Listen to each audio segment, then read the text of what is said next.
Good afternoon. Welcome to the proposed local coverage determination, or LCD, open meeting conducted by WPS. Today's date is October 23rd, 2024, and the time is 1:02 p.m. Central Time or 2:02 p.m. Eastern Time. This meeting is scheduled for 2 hours. My name is Dr. Claudia Campos. I am one of the medical directors at WPS, and I'll be moderating the meeting. The purpose of today's meeting is to take comments from stakeholders on proposed LCDs. Before we begin, I will ask my colleagues at WPS to introduce themselves, starting with the CMDs who are on the call and on the screen.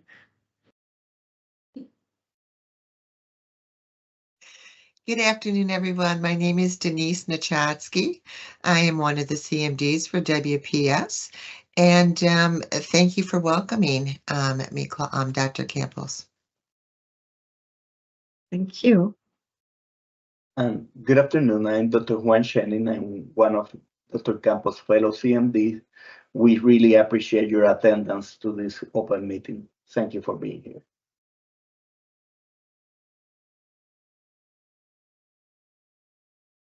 Oh, there I am. And I'm Joelle Vlahakis. I am very fortunate to be work alongside these wonderful other CMDs. Thank you all.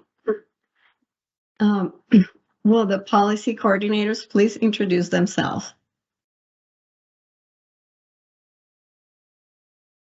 Good afternoon. My name is Michelle McCary. I'm a policy coordinator for WPS. Good afternoon. I'm Andrea King. I'm a policy coordinator for WPS.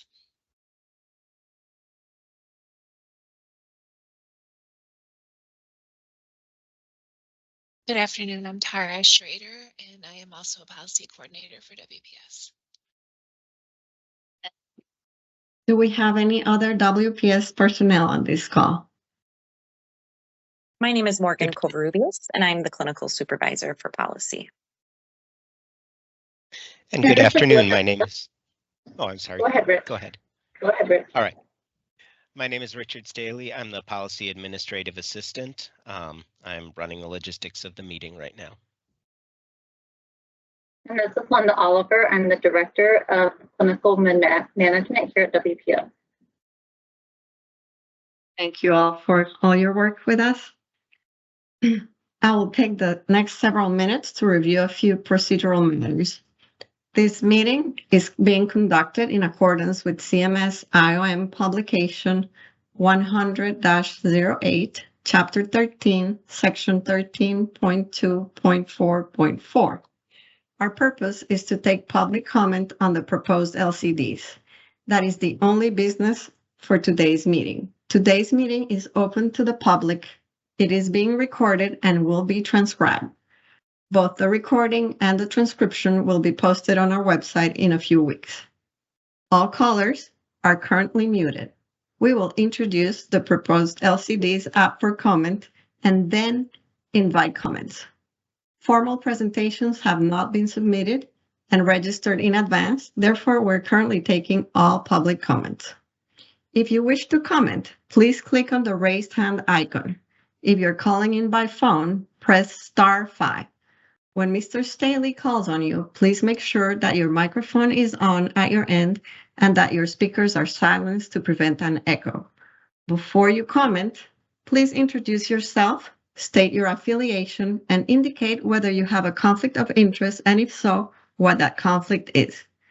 When you make your comments, please be specific so that you can help us to improve the proposed LCD. If a previous speaker has already made your point, there's no need to repeat it. If you do wish to go on record, you can simply say that you agree with the previous speaker. Each speaker will be allotted 10 minutes to give equal time to all who wish to comment. Mr. Staley will provide a 2-minute warning and will close the microphone at the 10-minute point.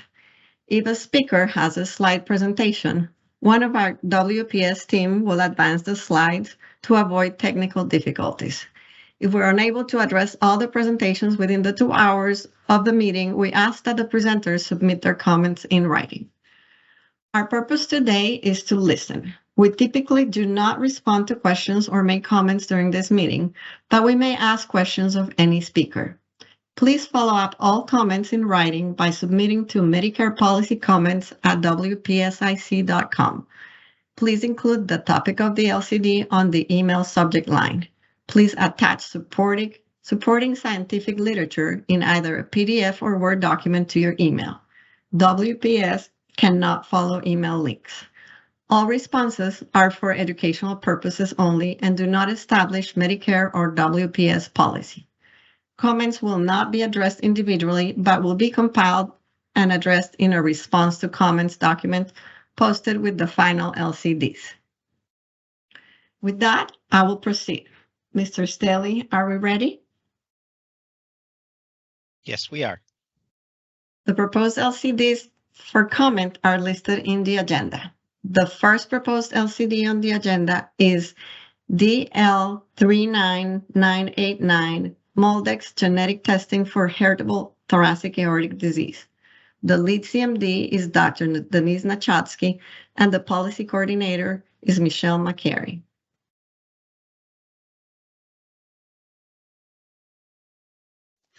I guess I should stop talking to myself. The open comment period for the proposed LCD is from August 29, 2024 to December 6, 2024. Dr. Nachatsky, will you please give us the LCD summary? Thank you so much. And welcome everyone again. To echo what my fellow colleagues have said, we truly appreciate all the attendees here today. It shows your enthusiasm for your beneficiaries while you are on, I always say, the front line. And so thank you very much again. So I'll start by saying that the three proposed drafts today, they are actually from the molecular diagnostic services. And just a brief description, the molecular diagnostic services, or we call it the molecular diagnostic program, it's actually a multi-jurisdictional MAC program of which WPS is a participating MAC. What this program does is it researches and is responsible for policy development, coverage, coding, and pricing for molecular diagnostic tests and other molecular pathology services. This team has many subject matter experts in diverse clinical specialties, including, which I think is very important, is that we have many clinical pathologists in this program, and we also have multiple PhD experts in genetics. So we have a very well-rounded team as we develop these policies. And as Dr. Campos has said, I'm going to start with the proposed draft LCD DL39989, which is MolDX genetic testing for heritable thoracic aortic disease. And that's just HTAD, if you hear me say that acronym. Genetic testing for heritable, for HTAD team is covered when all the following are met. Number one, the patient presents with an aortic root or an ascending aortic dilatation, aneurysm, or dissection that is defined by national consensus guidelines, and at least one of the following are true. A, presentation before the age of 60, or B, the presence of syndromic features of either Marfan's, Louise-Dietz syndrome, or vascular Ehlers-Danlos syndrome, or C, there's a family history of thoracic aortic disease or peripheral intracranial aneurysm in a first or second degree relative, or is there a family history of unexplained sudden death at a relatively young age in a first or second degree relative. Also, part of the criteria includes that there is demonstration that the patient has been offered counseling regarding the test and potential results. The test performed includes at least the minimum genetic content, which would be genes or genetic variants with definitive or well-established guideline-based evidence as determined by ClinGen and the American College of Cardiology and the American Heart Association for the diagnostic and management of aortic disease that is required for clinical decision-making for its intended use, that it can be reasonably detected by the test. A single variant may be used if it is the only variant considered to be reasonable and necessary for a patient, given that it is a known familiar variant. The test does not include additional genetic content that can be considered harmful to the patient. The testing does not conflict with other applicable policy, specifically provisions of repeat germline testing defined in other policy. The test has satisfactory, and the test must also prove that it has satisfactorily completed a technical assessment by Molecular Diagnostic Service Program. Are there any comments in regards to this proposed draft?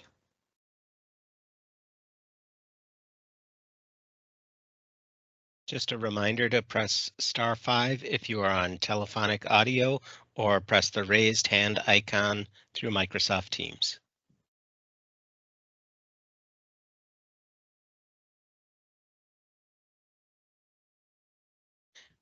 There are currently no raised hands in the chat. Okay, great. So the next proposed LCD on the agenda is DL39987, MolDX molecular testing for identification and management of hereditary transthyretin amyloidosis. The lead CMD is Dr. Denise Nachatsky, and the policy coordinator is Michelle McCary. Dr. Nachatsky. Thank you, sir. Yeah, and I forgot to say the open comment period for the proposed LCD is from August 29, 2024 to December 6, 2024. Thank you so much, Dr. Campos.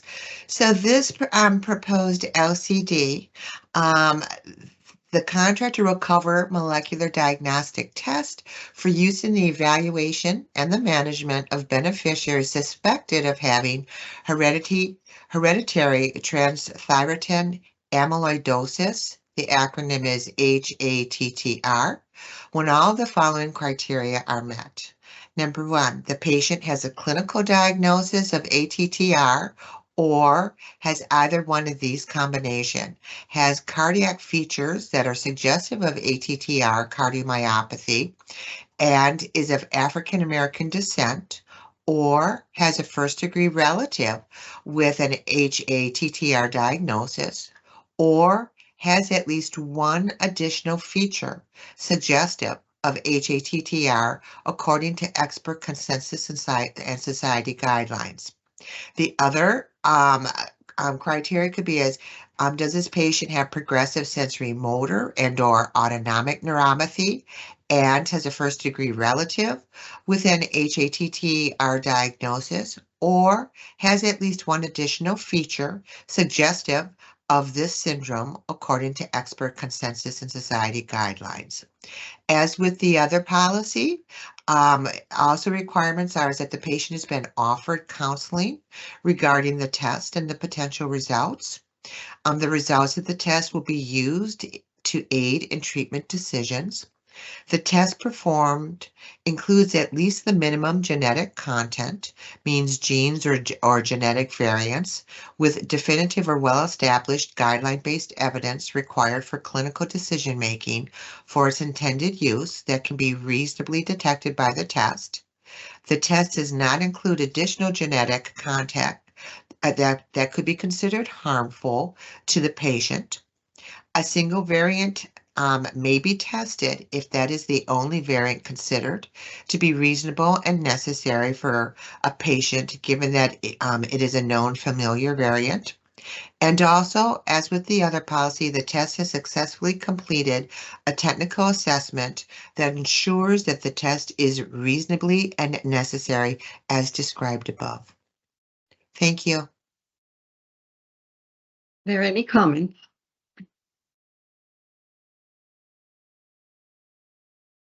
Again, check the raised hand icon or *5 on your touchtone phone.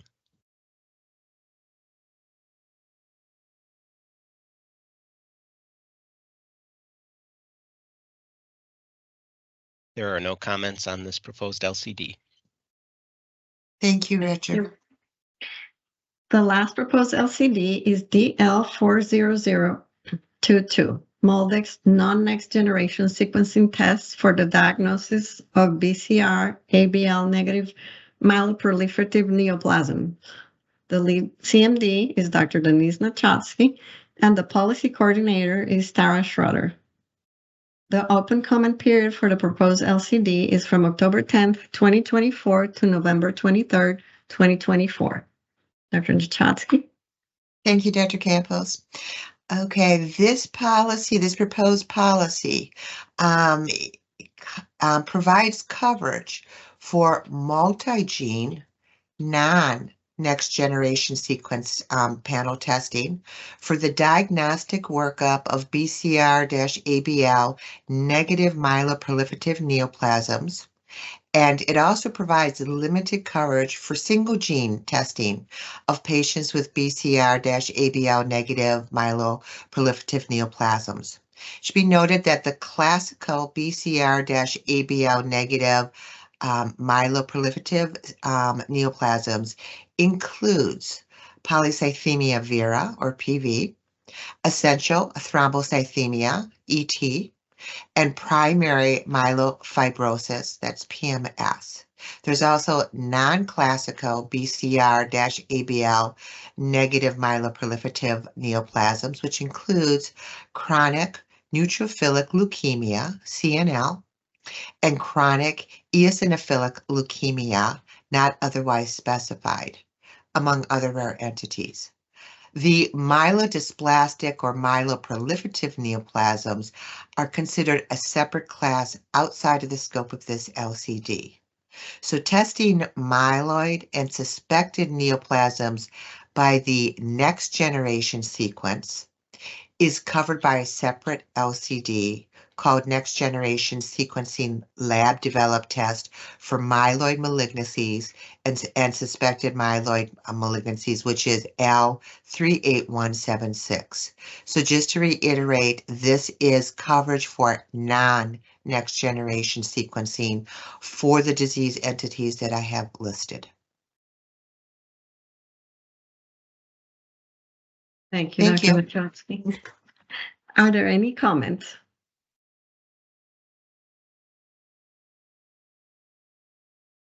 Click the raised hand icon or press *5 on your touchtone phone.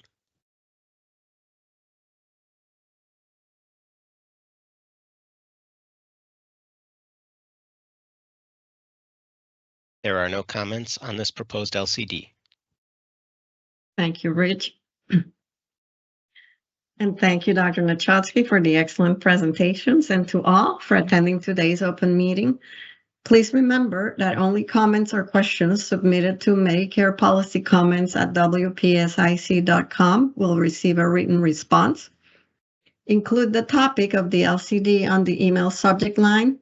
If you're supporting scientific literature, attach that in either a PDF or Word document to the Policy Comments mailbox. WPS cannot follow email links. I want to thank my colleagues and personnel here at WPS for participating. This concludes our meeting. Thank you very much and have a good afternoon. We are adjourned at 2:21 p.m. Eastern Time or 1:21 p.m. Central Time. Thank you and goodbye.